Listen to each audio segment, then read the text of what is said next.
আল্লাহ পাক বলে বিশ্বাস আমার উপরে জন্তু জানোয়ারে রাখে, তাই 4-5টা বাচ্চা হয় চিন্তা করে না। কুত্তা জানে আমি যা খাই আমার বাচ্চা তাই খাবে, গরুতে জানে আমি যা খাই আমার বাচ্চা তাই খাবে, পৃথিবীর জীবজন্তু জানে আমাদেরকে আল্লাহ খাওয়ায় আমার বাচ্চাদেরকে আল্লাহ খাওয়াবে। মানুষ তুমি ভুলে গেছো, তোমার মনে হয়েছে আমি তো কষ্ট করে খাই আমার বাচ্চাদের খাওয়াই, আর বেশি বাচ্চা নিলে খাওয়াতে পারবো না, এজন্য গরুর পেটে বাচ্চা হোক বাচ্চা মারা যাবে না, সাপের পেটে বাচ্চা হোক বাচ্চা মারা যাবে না, ব্যাঙের বাচ্চা হোক বাচ্চা মারা যাবে না, তবে মানুষের বাচ্চা পৃথিবী আসার আগেই ওকে মেরে দিতে হবে। এই হারামখোরকে পৃথিবীতে আনা যাবে না। আমি এত নিচে নেমে গেছি, এত নিচে নেমে গেছি, হাঁস মুরগি পৃথিবীতে থাক, মানুষ দুনিয়া ছাড়া হয়ে যাক, গরু ছাগল পৃথিবীতে থাক, মানুষ দুনিয়া ছাড়া হয়ে যাক, কুকুর বিড়াল পৃথিবীতে থাক, মানুষ দুনিয়া ছাড়া হয়ে যাক। তাই মানুষ মারার প্ল্যান চলছে, পরিকল্পনা চলছে, বাসরাত থেকে শুরু হচ্ছে, আজ থেকে মারার ব্যবস্থা হবে। প্রথম সাক্ষাতের দিনে বলে দেবে যেন বাচ্চা না হয়। হ্যাঁ গো বাবাজি, আমাদের বাপদাদার দেখেছি 60 বছর বয়সে হেলান দিয়ে বসতো না, 50 বছর বয়সে কারোর চোখে কোনো দুফাক আসতো না, 80 বছর বয়সে বন্ধু আমার মাঠে তখনও হাঁটতে হাঁটতে চলে যেত, অসুবিধা হতো না। 80 বছর বয়সে চিবিয়ে হাড় খেত, হাড় দেখে ভয় করতো না। 80 বছর বয়সে একটা পাতলা চাদর গায়ে দিয়ে শীত কাটাতো, এত শীত তাদের লাগতো না। আমার বন্ধু আমার আল্লাহওয়ালা ভাইরা, আমাদের 40 পেরোনো তো দূরের কথা, 30 বছর বয়সে চোখে দেখা পায় না। আমার বন্ধু 30 বছর বয়সে মুখে দাঁত আর থাকে না, 30 টপকাতে টপকাতে চুলগুলো পেকে সাদা, মনে হচ্ছে যেন 70-80 বছরের দাদা।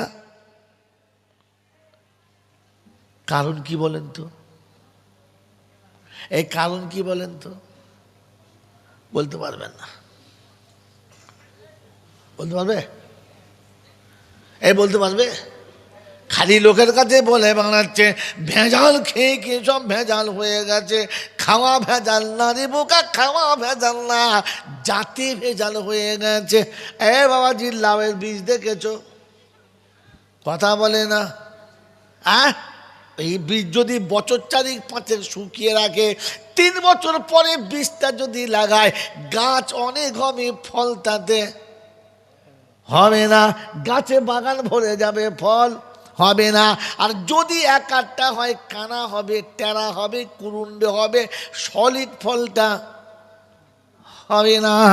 গাছ যত বুড়ো হয়ে যাবে, ওই বুড়ো গাছের যত ফল হবে কেমন হবে জোরে বলো? আর কথা বলে না। বেগুন গাছের প্রথম বেগুনটা 250 থেকে 500 হবে, গাছ যখন বুড়ো হবে 1 বছর পরে যখন হবে 100 থেকে 50 গ্রাম সাইজ হবে। গাছ যত বুড়ো হবে ফল তত। আপনার আমার নমুনা, আপনার আমার দাদু যখন বিয়ে রাতে বাসরাত করতো, প্রথম রাতে প্রোডাকশান করতো, ওই জন্য 80 বছর বয়সে বেঁকতো না। এখন 40 পর্যন্ত ঘষাঘষি চলছে, বাচ্চা কাচ্চা। ওই বুড়ো বয়সে তোবড়া মাল বেরিয়েছে, 9 বছরের ছেলে হেলান দিয়ে বসে আছে, তখন বুঝতে হবে বুড়ো গাছের মাল মেশিন পাট ক্ষয়ে গেছে। তারপরে বুঝতে পেরেছে? হ্যাঁ না না বলেন না। বিয়ের দিনে সাজ পোশাক কিনতে গেছে, বিয়ের লগনের বাজার করতে গেছে, বলছে বেনারসি শাড়ি দাও, দামি দামি চুড়ি দাও, 4-5টা ব্লাউজ দাও, তলায় একটা প্যাকেট দাও। প্যাকেটে মানে কিরকম দোকানদার ওটা বলতে হবে, প্যাকেট দাও। বুঝতে পেরেছ?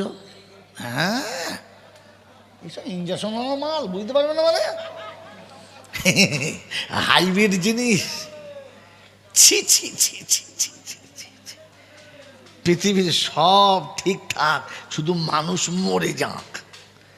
কারণ খোদা সেজে বসে আছে। কি সেজে বসে আছে? কথা বলেন। ফেরাউন যে মরেছে বন্ধু, বিছানায় শুয়ে মরেছে, হ্যাঁ না বলেন? অসুস্থ হয়ে মরেছে, লাফিয়ে লাফিয়ে মরেছে না ঝপ করে মরেছে? কথা বলে। ফেরাউন মরেছে হুপ করে না টাইম ধরে? যদি বলেন হুপ করে। ও সকালবেলাতে জানে না যে 9টার সময় মরণ হবে, জানতো? লোক লস্কর নিয়ে ছুটে গেছে, গুপ করে পড়ে টুপ করে চলে গেছে। শোনারা, আমরা ছোটবেলায় দেখেছি বিছানায় পড়ে আছে 6 মাস, হসপিটালে আছে 2 মাস, অসুস্থ হয়ে পড়ে আছে, কাশছে বেঁকে গেছে, অত সহজে মরে না। আর এখনকার ছেলেরা সকালবেলা বাজারে গেলে বিকেলে বাড়ি আসবে কিনা? ফেরাউনের মতো গুপ করে পড়ে আর টুপ করে। আর কৃপালপুরে আমার দাওয়াত হবে না? হবে? বলবে চালা বলে গেছে আমরা নাকি ফেরাউনের জাত। আমার বাবাজির, আমার সোনার চাঁদ বন্ধুরা, এই জন্য নিজে খোদা সাজলে কপালে কষ্ট আছে। আমার আল্লাহওয়ালা ভাইয়েরা, জ্ঞানীজনেরা, সুধী মানুষেরা, আমার সোনামণি মায়েরা, বোনেরা, আমার আল্লাহওয়ালা ভাই জানেরা, এটা কোরআন আপনাকে শুনিয়ে দিয়েছিল। ইয়া আইয়ুহাল্লাযীনা আমানু ইত্তাকুল্লাহ, ও ঈমানদারেরা আল্লাহকে ভয় করো। জমির ভয় করতে হবে না, জায়গার ভয় করতে হবে না, চাকরির চিন্তা করতে হবে না, রুজির চিন্তা করতে হবে না, ওসব আমার কাছে আছে, আমি আল্লাহ দোয়া শুনিয়ে দিয়েছি। ওয়ালাকাদ কাতাবনা ফিজ জাবুরি মিন বাদিদ যিকরি আন্নাল আরদা ইয়ারিসুহা ইবাদিয়াস সালিহুন। বান্দা, তুমি যখন সৎ হবে, চরিত্রবান হবে, তুমি যখন নেক হবে, আমার উপরে ভরসা করবে, দুনিয়ার বাদশাহী তোমার হাতে দেব, পঞ্চায়েত তোমার হাতে থাকবে, পার্লামেন্ট তোমার হাতে থাকবে, এমএলএ এমপি তোমার হাতে থাকবে, বিশ্ব তোমার হাতে থাকতে বাধ্য হবে, কারণ সব কিছুর মালিক আমি। তাই শোনাচ্ছে হাবিব তোর উম্মতকে বলে দে, কুলিল্লাহুম্মা মালিকাল মুলকি তুতিল মুলকা মান তাশা ওয়া তানজিউল মুলকা মিম্মান তাশা ওয়া তুইজ্জু মান তাশা ওয়া তুযিল্লু মান তাশা বিয়াদিকাল খায়র ইন্নাকা আলা কুল্লি শাইইন কাদির। সব ক্ষমতার মালিক আমার হাতে। আমার ইচ্ছা যাবে তো বাদশাহী দেবো, আমার ইচ্ছা যাবে তো কেড়ে নেব। আমি ইজ্জতের আসনে বসালে বসাবো, ইজ্জতের আসন থেকে নামালে নামাবো। ওটা আমার হাতের খেলনা রে, অন্য কারোর হাতের খেলনা না। ওটা যদি পেতে চাস আমার কাছে আয়। এটা মুমিন বিশ্বাস করে, মুনাফিক করে না।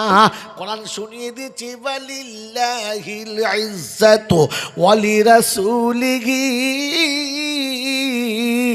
ওয়ালিল মুমিনিনা ওয়ালাকিন্নাল মুনাফিকিনা লা ইয়ালামুন। রব্বুল জালাল বলে, ইজ্জতের মালিক আমি রে বান্দা, একমাত্র মালিক আমি। আমি আল্লাহ দুজনকে ইজ্জত দেব বলেছি।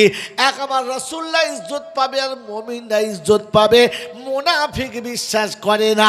মুনাফিকের বিশ্বাস হলো, বাড়িটা যদি বড় হয় পাড়ার লোকে আমাকে ইজ্জত করবে, গাড়ি যদি 3-4খানা থাকে পাড়ার লোকে আমার ইজ্জত করবে, ব্যাংকে যদি টাকা থাকে পাড়ার লোকে আমার ইজ্জত করবে, বিঘে 50 জমি যদি থাকে আমাকে লোকে ইজ্জত করবে।